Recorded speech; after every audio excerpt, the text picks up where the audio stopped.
بسم اللہ الرحمن الرحیم۔ قصہ انس رضی اللہ عنہ بن نضر کی شہادت کا۔ حضرت انس بن نضر ایک صحابی تھے جو بدر کی لڑائی میں شریک نہیں ہو سکے تھے۔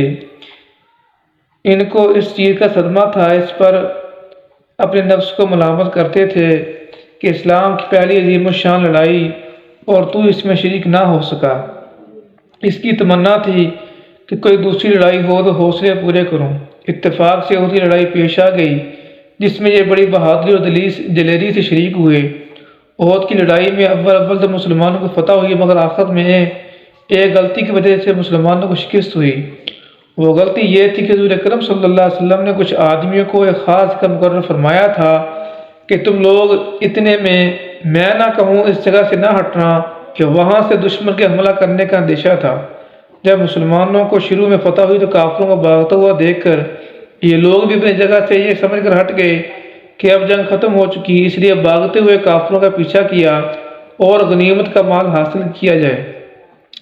اس جماعت کے سردار نے منع بھی کیا کہ حضور صلی اللہ علیہ وسلم کی ممانعت تھی، تم یہاں سے نہ ہٹو، مگر ان لوگوں نے یہ سمجھ کر کہ حضور صلی اللہ علیہ وسلم کا ارشاد صرف لڑائی کے وقت کے واسطے تھا، وہاں سے ہٹ کر میدان میں پہنچ کے بھاگتے ہوئے کافروں نے اس جگہ کو خالی دے کر اس طرف سے حملہ کر دیا۔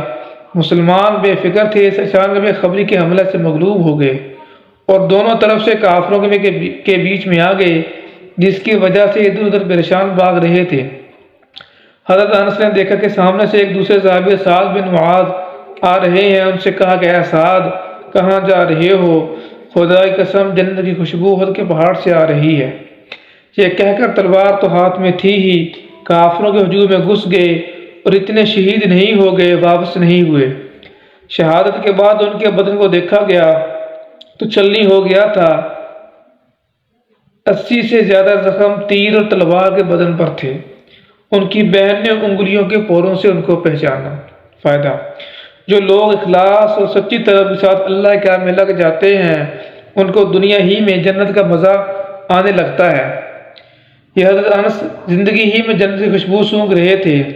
اگر اخلاص آدمی میں ہو جاوے تو دنیا میں بھی جنت کا مزہ آنے لگتا ہے۔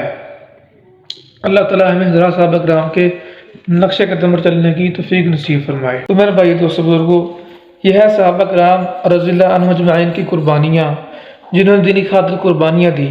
آج لوگ ہم دیکھ لیں کہ ہم نمازیں چھوڑ رہے ہیں، اللہ کے احکام کو توڑ رہے ہیں، ہماری زندگی میں کیا فرق آ رہا ہے؟ ایک صحابہ تھے جنہوں نے بھی زندگیاں قربان کر دیں۔ ہاں جی، آج ہم اپنا وقت نہیں قربان کر رہے نماز کے لیے، تلاوت کے لیے، اللہ کے ذکر کے لیے، اللہ کی عبادت کے لیے، اللہ کی یاد کے لیے۔